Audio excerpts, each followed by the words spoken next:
petre na wo mo ye wo lesbian any gay bill no ho na ebeda mfie on mo ache papa tomuntomfo na yehu baabi a yebebo no asi sanso na speaker of parliament akasa fa lesbian any gay bill no say enta nkosi se wo nko ahomije mu no na de besi asi eden na speaker kafa sa lesbian any gay for asemi hu na yenya ne tie se emfidie bi abachema boabo empotem akwan so etwetwetwa akwan baabi a ayemonchemonka emfidie sisisu a A grade no so na levels man de akire A level so kama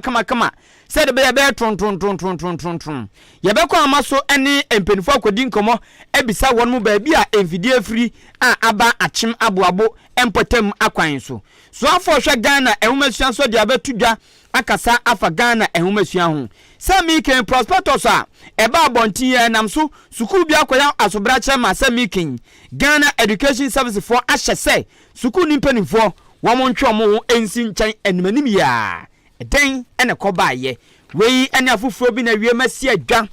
ede ba besum sɛ wia pram to bre akan kase medi aseda wampam aseda soko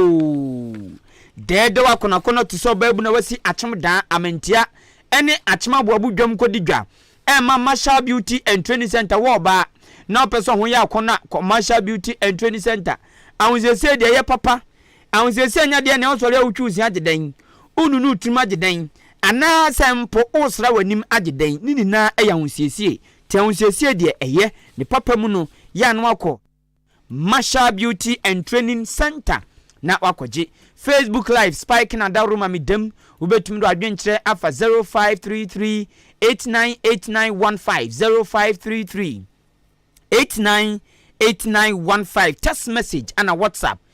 making kan amount me din edikwaku enin kusi buadum ensamam denam no ninkyeremu eni Ahenkan FM what wasum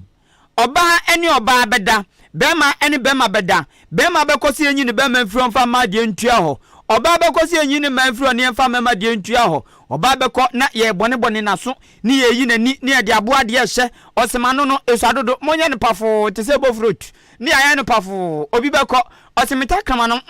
edemanuma ehem entimunya ne pafo enye kakraka te se fufu ade acheso na atu kama ampanso ni aye nanano anane takama na aye pafo obi tumi ko osemeto frat dodo ade ekusiana moma ne pafo kakra ampa ni awo wo ne panye ni atwitwa baabi ni de kogu baabi na ne to no ayekiti onama as a robot enwo so enya he enya konompo enso still oso obeye saa nyoma weni na no ye kambom FN say human sexual right and ye from chancel LGBTQ na say lesbian gay ene na sifoni na jejembi na no oba Ghana saa nyoma weni na no boni ya Bible aye gidi wom aye de som ekwaso dem kosom ebompaye ekasa tia kyerese oba ne oba da boni bema ne bema da boni wo ye oba ana wo ye nipa o so ne emmoa beda boni aden ase mmoa aboa de se onko titi onko boni otumi ko osewano esua yen wone pa ne nyanya pafo boni sane mani nano ene akabom FN LGBTQ+ enwema gum de echimprema nipa mitpa se bebri na sadia wei kakra ebi wo Ghana enkofo ye nkofo efa nkofo to kuntum ase enkofo efa nkofo emafa ma ewo esumase nini na ekoso Ghana na edu baabi na nkofo we pese wo ya na wo gidin ase obianhu sampa ade wei ekoso na yade pa bi ena nkofo bi sori mrahye bjefie da bi nyemprema sa nyoma we nkoso nti yempase emre bi a ebetumi agina so amaso bi di saboni we ya agina so atwena so na abra sa bi yi kotom na shebde fia eno ye anti LGBTQ+ bill proper human sexual right and Ghanaian family values bill womdi ko na shebde fie no ko be mfie miensa yentumi njintum eno nam so ama okọ Ghana na shebde fia Constitutional Legal and Parliamentary Affairs Committee opanyino ye chairman Owura Kwame Anyimadu antwi ababonten kire say de enti asa anti LGBTQ+ bill no yentumi nyintum ni say edonkuma wom na hyebjefie NDC fo no wom akoye wom te say abo owa ye de aba abo no petre akwasa akoda afi no aso petre yanyim ni say fam ne so don wan petre na edonkuma ne ye wasabi we hu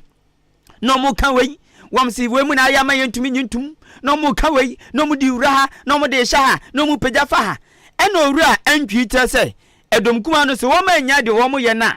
kikikiki ene petre ene akeka na saa nyoma na mo ye no ebetumi ma be na damra ship de fiacha papa enti otu wo mofo se o munyai esan se ema ensunsuanso bone e wo sade be ya ye betumi afa nyoma agebe na tum no ema na ka echi dodo mra ship joni ma de hye wo Asante Achim Central a ono aso na ye panyina otua Constitutional Legal and Parliamentary Affairs Committee nano kase no sa to ne nsam so eka biem se emra no anasa be na betom na chibje fie no enya bi bia kekewu e wo so munya botre ekum pa fefim ehunu se de muti ankasa ansana wo matumi abone po esi aginaye e wo ho. It is important to note that all members of parliament agree that we must prosecute this bill. And therefore, I must warn that any attempt that anybody would want to clothe this bill with political colors will suffer non-passage of the bill. And in fact, when we met as a committee, it is not one-sided hearing. We spent some time on this until we presented our report. Some members of the public are saying, even some reverend ministers are saying that this bill is a bad bill and we must not pass it. Most reverend ministers are saying it's a good bill. We must pass this bill. We must pass a bill that will come into an act that would withstand the test of time. And therefore, we have to iron out all creases. The most serious part of this is that yesterday I overheard my friend casting insinuations at the first deputy speaker, that is Sam George. Let no person attempt to clothe this bill with any political color. The moment it is clothed with political colors, I am sure and my people will support me and will have a stalemate on this bill. Eno akano say de wo mo ye wo ho pesa mo de amanyosem rura LGBT na oba ne oba akoda be ma ne be ma akoda eno nso mo de amanyosem go wuram mo ntena hoy mo nim na mo nso nya yankopɔ atata mu na masum baako enti owura Kwame Anyimadu Antwi a ye mra hyebdwani wo Asante Achim Central osanso eye dwumteni panima Constitutional Legal and Parliamentary Affairs Committee ewo mra hyebdwe fie ne ena muti yi na so oba ne oba beda be ma ne be ma beda a emabui a oba Ghana ye ka se ye champo a obi oya do fode pa na obi onya do foli ana ni mra de wanya kura na nya mienu komyensa a ebi dinanim bi dinachi ebi din begum din nimfa na ode wo mo sin abusu se tam enso onipa da sani oya be ma hometuetu fifireti na motuom oso no de ne nyonko be ma na ope na be ma obefa ne hia osesabi meba ne to oba bi nso on ma mema bu emema nso ebitumi handle 5 ebitumi handle 6 7 enka nyanka de nso kotoso na de beto so twempo anka ye anya beduru so ama nso ato de kakra so da bi ompe be ma oba na ope ampampa so bonso ne oba agro eno na Speaker of Parliament nso edna no tum se saa nyoma na ekoso saa boni nyenya tatantan lesbian ni gay na ekoso Ghana ye pese ye de ye gibe oni tum ana se won pass bill no mu gina so de twe saa nkrofo na so no ena Speaker of Parliament eche se bill na betom na chef de fia omo twe ho da awre no obetumi aka ne pen se enta kosi se mra chef de fia be ko wo ma ho megie mu wo bonya brewe mu no na lesbian any gay bill na abetom na chef de fia no na womo apase bill no yenti de okan. Consideration stage is an informal stage of the processes of a bill. Informal. And so we are looking at those that are technically inclined to do those things and make sure that the right thing is captured in the bill. So please, there are many more things we have to do. That is why even we are now trying to formalize the winnowing stage. And so it will now be captured in the new standing orders, winnowing stage of bills. Whatever the situation, I know that nobody in this house is opposed to the bill, and that this bill will see the light of day before we rise. Onipa amotini ni aye Speaker of Parliament Right Honorable Alban Kingsford Sumana Bagben ono ena mochi so no so ebua na sem sano so afo hwe Ghana ehumasuan so onumnyafo yawo osai adutwum osanso aye mrahye ewo bosomtwe abeto ampeso so ewo asantemantem na okomrahye bjefie ena na okase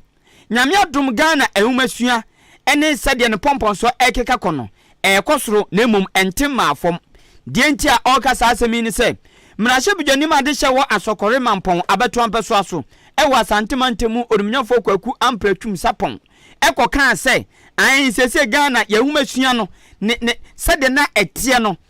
na na se ne papa mu no eteba fom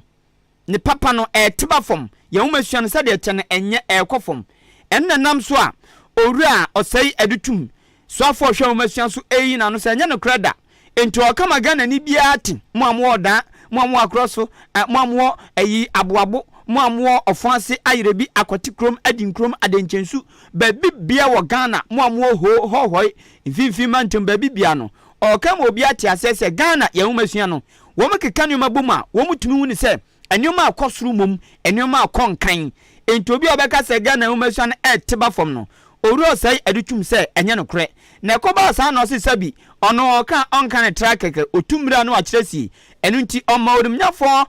kwaku ampratwum sapon a oye mrahye bidwani ewa sokore mampon oma ne fanto se wo na wo kasa Ghana yehumesua eteba fom so osi eteba fom dia wankasa kwa wo mansini no mu ko Sakafia Islamic Senior High School kokohye se de no ma konkan enti so tumi bu ani gu sa nyoma wesu eba abonten bejina mrahye bidwafie so microphone epejansa se honorable speaker Ghana education quality is declining jase Ghana yehumesua no papa no eteba foma na so nimnyafo ampratwum utrimo den papa enti owura edutum bua ese enye no kreda Ghana yehumesua no epeja kwosoro pa eno mpo na osan ka biem se na kane no asuafo wo primary 2 na wo metumi kan twere na wo mo nenam ohom tichemu 2% na nso nei ono na penso ene mprempre na nado apenso ene modem ba obi abonti Ghana esukufo na wo be primary 2 ene de ekeka ho a wo metumi kan atwere no every 2% akọ 38% wo metumi kan brofo eno nso apegya konanim kane no sukuni kan brofo a ya asemukwa njininim na nso nei wo mo kan brofo a tumi se brofo no koye ede ebinie. Let's listen to what he said. Also surprised to see another colleague talking about standards are falling constituency. He has great schools that are doing so well. Sakafia Senior High School. Today, Sakafia is doing so well. And the people of Sakafia, the students of Sakafia, they will be shocked to hear their member of parliament saying standards are falling. Sakafia is rising. Mr. Speaker, when the statement said the quality, there's a decline, Ghanaians are watching us. Mr. Speaker, of changing curriculum has been changed. So many different things are happening now. And it's the implementation of that curriculum that is leading to improvements that we are seeing in a number of schools across the country. Mr. Speaker, the literacy rate that we have in this country, that was at a point in time 2% for primary 2 students in terms of proficiency, has risen to 38%. We swafo hwe Ghana ehumesua so. Osanso ya mrahye bidwani ewo bosomtwe abeto ampeso so. Ene oba Facebook live ehwa ya akono ehwa ye de ene oswafa ye ka no asem onye suafo bia di nhemu ni mfoni edi ahimsa tuba obaba behwebi Dr. Yawo osai edutum ene eche se Ghana humesua no ekosoro na emum entima afom na wasem we ya ho ene Speaker of Parliament esan ba biem ena oche se enei ananse so bi betumi agina bonten ana ono no de ohuni se Ghana humesua betia bafoma ana mprempren ohawa ye fam ewo Ghana humesua no ono obetumi akasa ye enkrofo kasa ye de kirade ewo Ghana ubeko school bi mu ye se enka bro enka twi na beko awofo bi kro wo ohawa enam twi amu nkanti na eyisheshe no ho ade oseme de menko omde ombeka brofo mintumi nka enti awofo no krampo ntumi nko school enkosra ne ba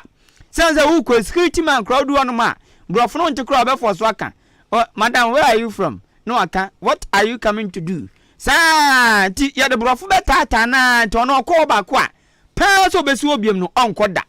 En na o kire say, esuafo no bi nsu on ma ye kire wo ma de a. Brofu kasa no enko yo mu ye. Enso kan twi asisi na to na sum kama. Na wa ye mfanto kama na to ni trim. Na nso nei ubeko school bia mu ye se brofu. Akoda na hram kra so hram brofu.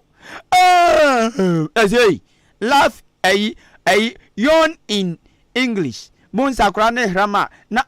enframa wo so ba nanu man frama ne ba no. Na if oka kana no jom ti se urefua.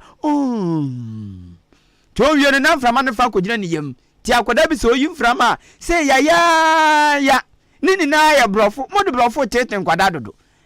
akoda nanti a yes nanti brofum akoda didi a yes didi brofum akoda twra brofum o kasa brofo ye che na de a ye che na brofo and speaker of parliament say brofo bebrebe engrofo kasa na ye didi dwuma e Ghana schools awdom no ohun ni say no eyo how kase pa ema Ghana asua adwuma ehuma no ena biem ohun ni say Ghana betum pon a enya brofo ana obi kasa say ye French o say ye Swahili o say ye English enya no na bema Ghana tum pon ya nkase ya kasa no ena beboa ama ye tum pon ti den na akono obeko na nka teacher ni gina classroom na nka de fante kire brofo ana de fante kire mass ehunti kotu de mazi frima na da bien ba abatamse na aka bom na atafum enti ede pam ho a obenya wotwe na atwa wotwe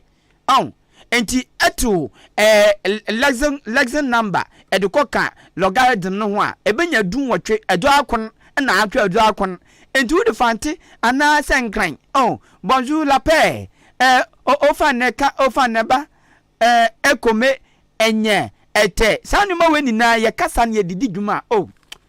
kan wasembesi wo Ghana te Ghana be koyie papa.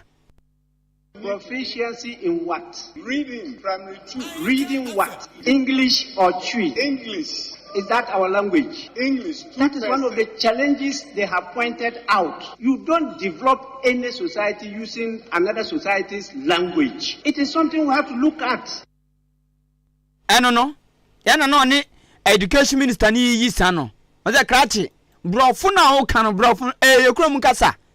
Si yapesi etumpon a enye brofo kasa. Mama school for so brofo kan yo mu hu ti akoda bu on ma o yare kro ntumi kasa esam brofo nti enso school mo no na ehye no ho brofo nti enya ne kasa enso chenchina yesi anu a yesi akwa ma so dem na brofo kra na de preach. Speaker of Parliament na bushia motese ono so kasa tia brofo kasa bebrebe wo schools ahodromu meda so egina ehumasuam mu na amanfo beka ya opanima busumi ya ne de toso 9 na Ghana Education Service say woma atwa BC afiwe no obian ko school a onyan nkopɛ ekwan se okosua de oho na afi prospectus agents for the abano wom ntoto sa prospectus no na prospectus no enioma wom eyekuma bi na so abra wom gye asuafo no ewo opanima busumi ne da etoso 9 no sukuu ba ko ye Ghana Senior High School etwa ne tiafa ne Ganas a ewo Koforidua wom de omo ya sobra kye ena prospectus no modi masuafo no wom ankasa ede nneoma ne bi hyehyem ede masuafo no na ade wei agi hi ekomonten na ne namba bi bebre o de ma me mbo bi so ngirawo prospectus a Ganas school no ede masuafo a ekoje ana ekope kwan afiwe no enie me wo bi so de amawo wom so mo je eyitwa box wom je body one hard body suitcase drinking cup toiletries empaboa afi empaboa maboso canvas maboso socks sani monimo we nampo de wom je NIV Bible anase Quran ana Ganas hymnal anase RSV wom je bucket wom je pillow sunye wom je pillow de kata ho no 2 wom je blanket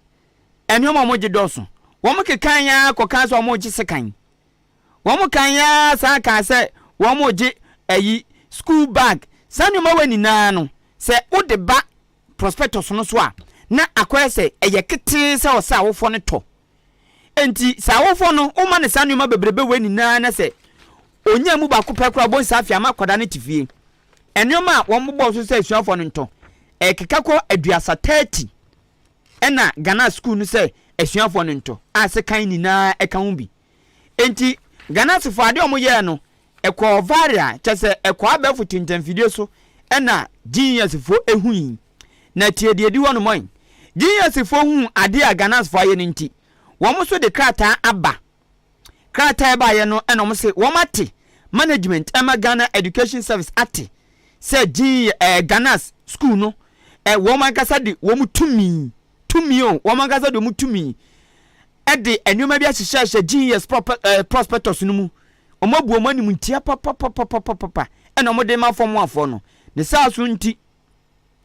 womu ka che womu sɛ penyina otua school na no eni mpenufo odobi womu si ncha mo fom adwuma nto mprimprin animanim ya womu fom adwuma nto no mansa na ganasefo na de atwa nso no mu kra ne sɛ womu kan ya ka sɛ womu je ceremonial cloth 200 Ghana cedis womu je track suit 250 2.5 eno nso womu je eno ne ma bia keka wa sekan ni na keka ho eno nti GS ese school ni mpenufo womu si nchen ansa school ni mpenufo si nchen a eye Miss Patience Naki Mensa ono na ye headmistress Emma Ghana Senior High School Ganas a wo kofodia tonu siesi on fa na adwuma nto no manim ya sansa ade o wo ye no enyamra kwan so genius di eyaba onzo sim di bi ni di akoka ho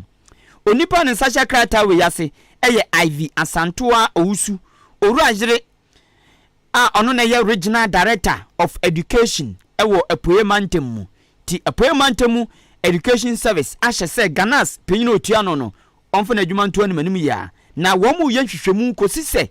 enhwemu dokodoko ni nya no papa ebeba na womu ehunu se de etie krata om de ba bontin womu de hweso ma eche copy akoma director general Ghana Education Service in Crime director general headquarters womu de bia ko ho no mo afi municipal director New Dwaben North Kofodua womu de bia ko ho board chairman Ghana Senior High School Ganas Kofodua womu de bia ko mo no nso se de asie nie nti omu jana so ama school ni mpenimfo ni bi e de omadwuma ato ani manim ya metoa awia prem to bra kan kase no so na meka wo se wasubusu ya wutie ewo Ahenkan FM what wasum for wadwen kire fa 0533 898915 0533 text message and na WhatsApp making kan amon afi Facebook and YouTube live and so spike na daruma odumatum obehwe Ahenkan 93.3 FM na do adwenche na afọ no kama making kan amon na meko ensamfufuro mu oru bi da abatudwa se afimpinu ni adwenu na abato na eba so no pa se NPP ana NDC ebefa no memre so bedi nkunim no ensida Marshall Beauty and Training Center opeso oboti opeso orero nanti opeso mawre no ohye nails ana ade bia ahosiesie bia apeso ye no makeups fanina akodan Marshall Beauty and Training Center yesi oye professional makeup artist Ewurade Yankopon said you obetwi wanim asiesi wanim amwa se ahofadua no wanka sababru adwen ene wonte ase so Marshall Beauty and Training Center wa ben papa wa ben pa etresta bia peso bo wiase bia no obebo amon afi so makeups bia peso ye no eno so obeye amon tikai say Marshall Beauty and Training Center or honomo amon ahosiesie de ye papa makeups no so ya gentle professional way omowra no so ya onye no ho oye no standard one bibia de na kwan mu timpa cho uyo ba uko program bi ana wo fie wa wo foforo ntumi mpie ana wo tukwa akoba bi ena wo hia masha friend keke adwumafo no dosu obi ansem odin ase driver ni otwika ache ya boy watwika tintinsem odin papa ninsem odin ono tinika ma no yesu sticker bia sanze intact bibia de na kwan mu mepa cho oni Marshall Beauty and Training Center ninsa so achimoda Oko community nursing school kwane so a any traffic light no finfin ena obo friend 0208 309 581 0208 309 581 and 0244 171 667 0244 171 667 woni Marshall Beauty and Training Center enkasa afi metiesi mensemnimu International Diplomatic Consultant Orua Al-Wahab Farouk edi atuja say New Patriotic Party NPP amanyoko and National Democratic Congress NDC amanyoko amanyoko mienu bia omam wom na edwu omo papa akwaze konfo a ne bre adu opresa yade bo na nosin enti wom mienu wom bre na aba wom akom na aba yenya wom no monkom na oso ma koma abai afin pinu ni adoni na afia de anim abato no ejina wo mu mienu ntem eno na owura Faruk chese abato no enyefo emma NPP ene NDC da ena ebeya den pa se ekuo mienu wei mu emu ba ko benya edom kese e wo mrahye bjefie fofofo saa enye easy nya de da fom kra ebeya den pa ama NDC ene NPP na osi ade ba ko he na wrewo pan ne se NDC amanyoko ni de dachi wo mu ni bi kra esan se impempe so yo owura John Dramani Mahama si nchen a wo mu ni nipa bia Ghana fonim no ana se wo mu awrehemu so betumi aba abedi ade tu franka ama NDC amanyoko no na so so ko NPP mu a wo mu owura Kennedy Japan wo mu adenimo wo mu Dr. Baumia eni mpenufo bebre enu nti osrapa se oka amobi atene ho ase se abato na eba no enya ho gon so ena biem NDC amanyoko no wo mu daachi e wo franka tuni ho no enye.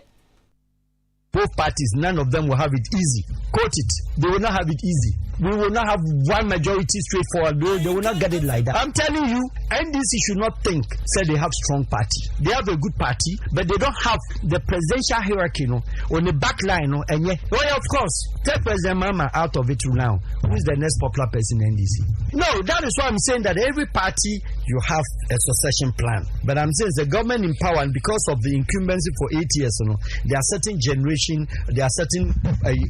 year, a crop year, omoba. Yabehu Kennedy Japan. And you can say, in the mind of every Ghanaian, your His Excellency Baumia, but then you're certain Kennedy Japan where you need to NPP. So that line or a certain Adeni Mobia on Suini, into your backline, into President Mama in the case of NDC, on backline, she say no, the party is quiet. Onipa Amuti so akasai a international diplomatic consultant Al-Wahab Faruk and Amuti say all church ensimuno. Meba achim abuabu krodua mu ene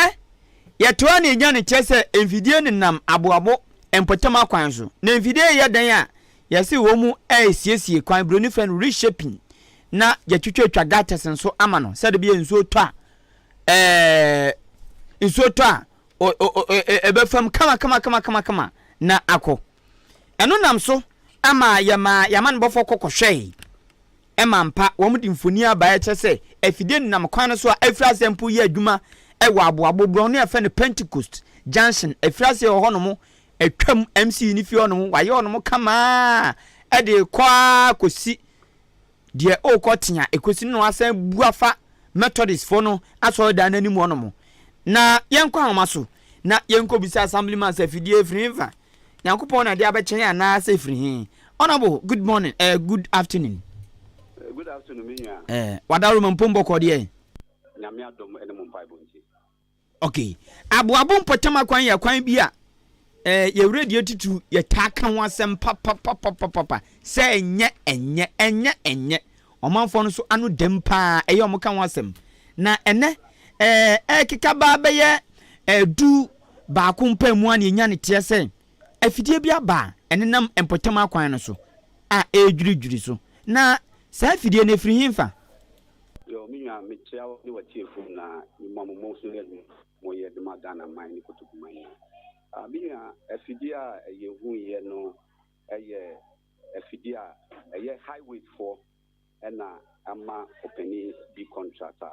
or ye receiving obisipu aboabo ye mpatem or ye 10 kilometers ewo aboabo ha say na nti ye start energy na ye start edwi sa kwan no nti ye start free ye Pentecost Junction honom nti ye de befema akopie aboabo clinic honom sa mpatem honom ye 1.8 kilometers ewo honom na dwumadie bi a eye highway for be infinom ni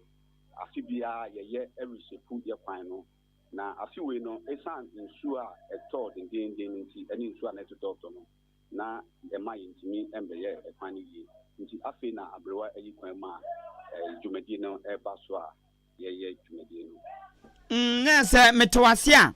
Ghana Highways Authority an nkrabata wa achimoda wo eyaban adwuma na wo na afato mo so a eya abribia afibia nkra no wo mu betwitwa mpotam akwan entano na aboabo de na afidie ntamu hu ye na yensu atutoto nti ena ma na wo mu maye no nanso ensu eba afom nti ena ama afia fidi aba kwan no so nti no eye aban na eye saade no enye obi a na eye sa pepepe be infie numa etwa ni na me ko hu highway for na sebe highway for mu ntimi fekope emba mpatemu embe ya djuma ansa no be ya djuma no so ma take inventory nti ye be take inventory e wa boabo ha sei na ekwan ene ba bia say ye fa no ye be take ni na nti na afia no bia omoba ebe ye nti afi we die no na esenka ebe ye no be bosumi minu na miensa etwem but se na nsu no eto nti na ama yentimi amba mbe ye no nti emre no afi na nsu na kofem kaka ya start nti project through me initiative be nsu initiative from highway kofodua na odan so ensa esase oh wow na grader no edwiso akeke na eyi gata na akeke ana grader no fa so wi a bibu fufuro no mo ba beye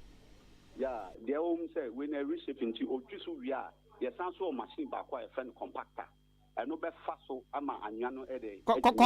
compactor ne eno no etesen eno no eye afidie bi a ne tie ne ye dade enkurukuwa kakraka bi na se ankure kakraka bi wona nim no ye fa ne levels man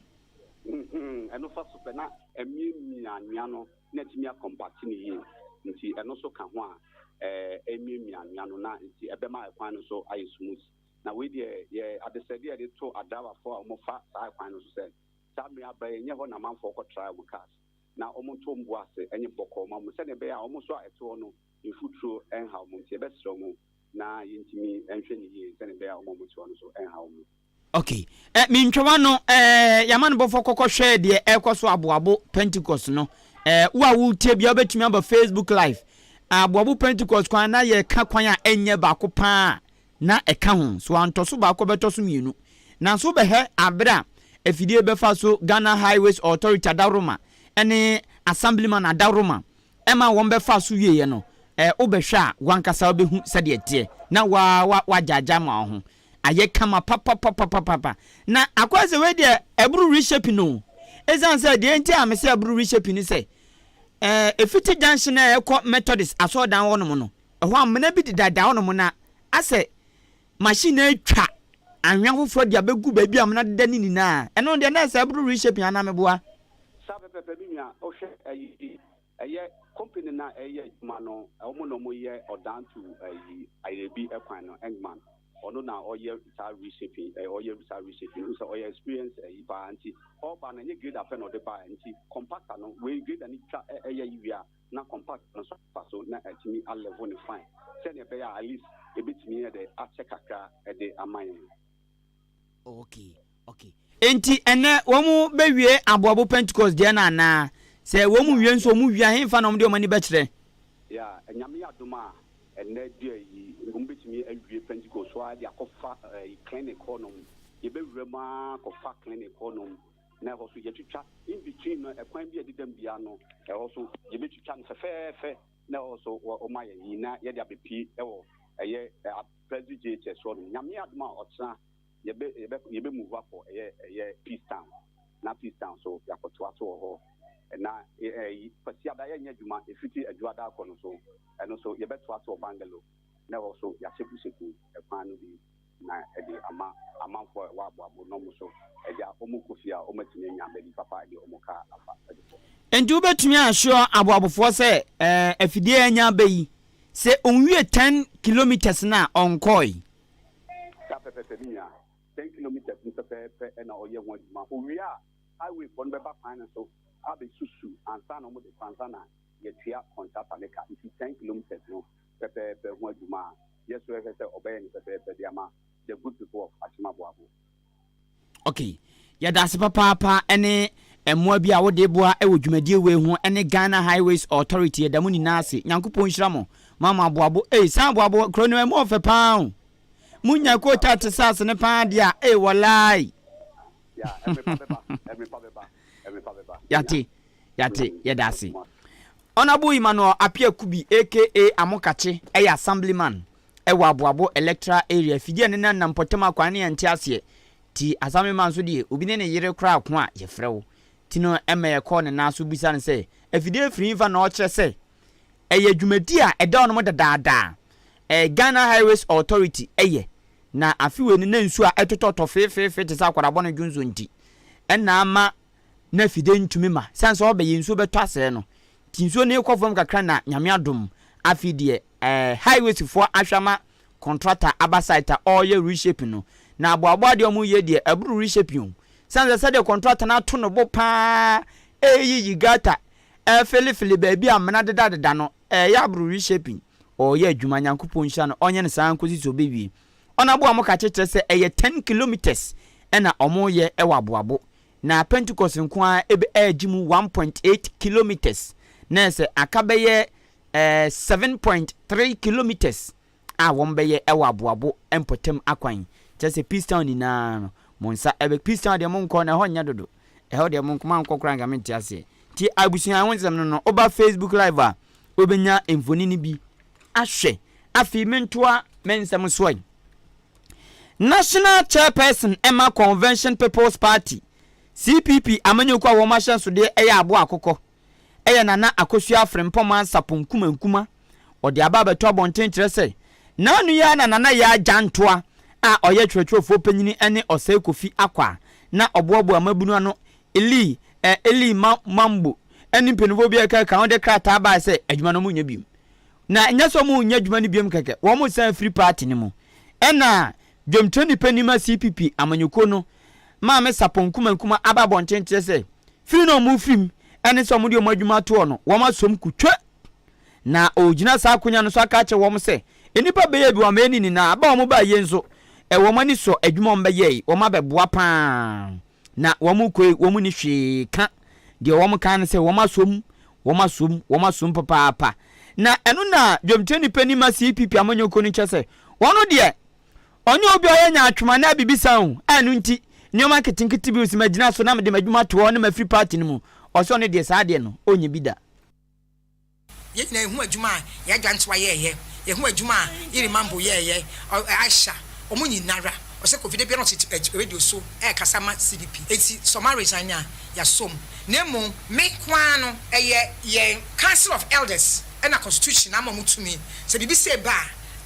bibi asa basa no o se me consult omo se me consult omo na ma consult omo ahwie no na ya be ka kire party for no enipa ye be form ama be boa ma party no ye organization e be ye no because organization dey ye be ye intentem na yetimi aye congress na ye complain no na party na konanim na efisese se CDP ya ba ya sorry organization e dey go form no aye dey kono a polling station bia ekita booklet of 20 applications akoba bia dada obi antimi stop enu nti no mo simi ye adwuma post na simi nkodia amaso sa eti nem wa ha me frame mamo the true picture no mo so aka show mo exactly what happened na ma che mo as we unfold no the next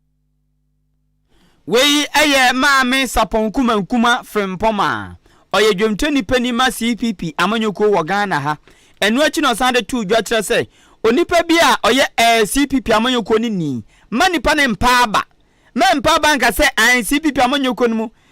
ntokwa wom watimi wakame wom atemdidie wom osida bi emane mbu wabem ezanza Ghana a party bi a atemdidie wom ode emfanton kese pan ya achemuda party achemuda NPP party NPP party ba ko pen brabe he atemdidie adapa atwa yetumi ka so bi ahye shoe eko jogging shoe ni jogging ni etwabo bi eso bi afu ayesayi ni etwabo bi eso bi ti ate wano no mutumi di atama eka de yanka ni na enti maame saponkum chese hwe CPP mu atemdidie nkra de ofam kra enti ye CPP ni a emo abambu empaba mempaba CPP ni mempaba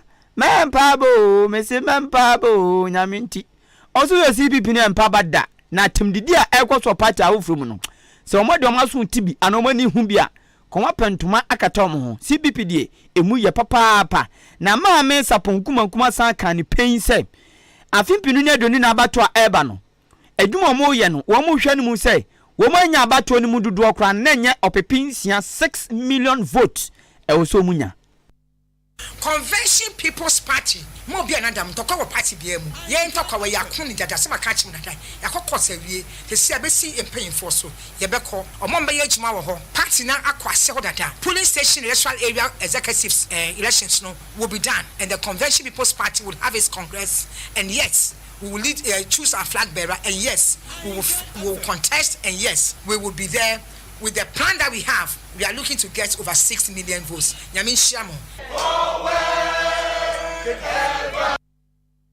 Forward, never. When the people say hallelujah,